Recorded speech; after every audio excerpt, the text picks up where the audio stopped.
Morgan stopped by 30 Rock, which meant I talked to the beautiful Alex Morgan. Let's see U.S. Soccer gold medalist Alex Morgan stopping by 30 Rock today. I caught up with her on the Access Hollywood set on the plaza. Asked her about a photo she recently posted on Instagram. Explain this.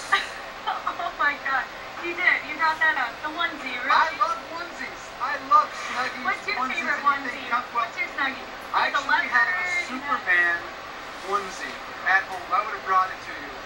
Next time, I'll send it to you. Well, that's our little foxies. We turn into little foxes. Explain this. Do you spend a lot of time in the onesie? I mean, that's personal, okay?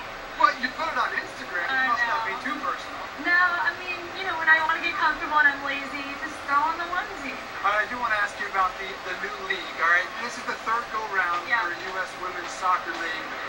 What is different about this one? Why do you feel like this one might work? I think this one will work, and I think that because U.S. Soccer Federation, Canadian and Mexican federations have come together and relieved owners by paying their national team salaries for the players on those teams. So my salary is being paid by the U.S. Soccer Federation, and then that way relieves owners. But also I think that there's budgets and salary caps, and there's more, I think there's just more commitment all around. We're not starting up here, you know, we're starting here and then hopefully we're going to grow from that. Ultimately, it comes down to the fans, needless to say. You're fortunate to play for Portland, which is probably the most rabid fan base of any soccer town in the country.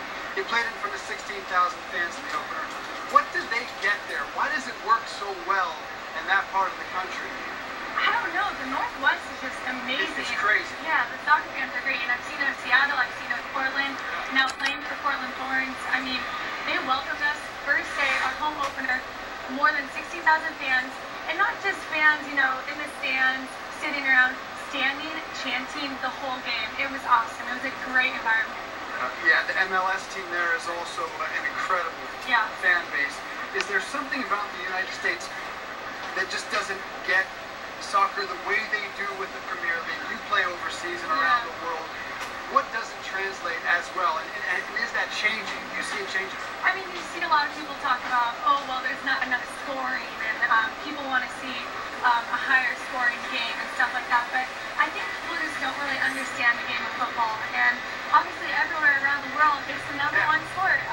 Most watched sport, So I think it's catching on slowly. But with the MLS, if you look at even English Premier League, it's been around for more than 100 years. The MLS has only been around for a little bit more than 15, so it's going to take a while to catch up, I think.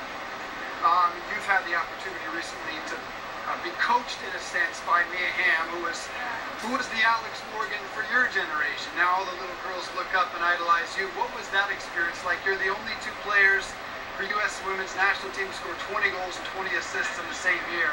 What was that experience like? And would you ever believe that as a young girl that you'd have that opportunity? Honestly, that was such a great experience to have Mia come out and teach us and just play with us and sort of give us her perspective, because I've never played with her before. And I just picked up the phone and called her and asked her to come out and train us, and she was like, all right, let's go tomorrow. What time do you want to go tomorrow? And I was like taken aback, like, wow, okay, this is amazing, like this is really happening. So she came out, and it was really great to be able to just get to know her also on a personal level.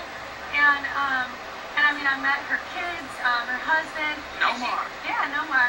And she even came out to our home opener to support the league. So it's been great to see her represent. That's fantastic. I want to ask you about your book, The Kicks, Saving the Team. This is the first in a series of books about a young girl who moved from Connecticut out to California and playing soccer. I have a young daughter playing soccer. What do you want to teach these kids? What do you hope they take away from this book? This book is about teamwork. It's about a girls' soccer team. But more importantly, it's about believing in yourself, standing up for yourself, and building your character. I mean, team sports are so great for that, especially when you're younger. You learn time management, you learn priorities, you learn responsibility, your role in the team. So I think this book, or the book series, will encapsulate all of those topics, and I'm really excited that the book releases today. What's your experience been like as an author? It's been great so far. I had my first book signing yesterday, and the book released today, so there's been a lot of excitement. I've seen a lot of girls around the stadium coming and saying that they want to read my book, and it's really cool just for me to give back and give my point of view to them.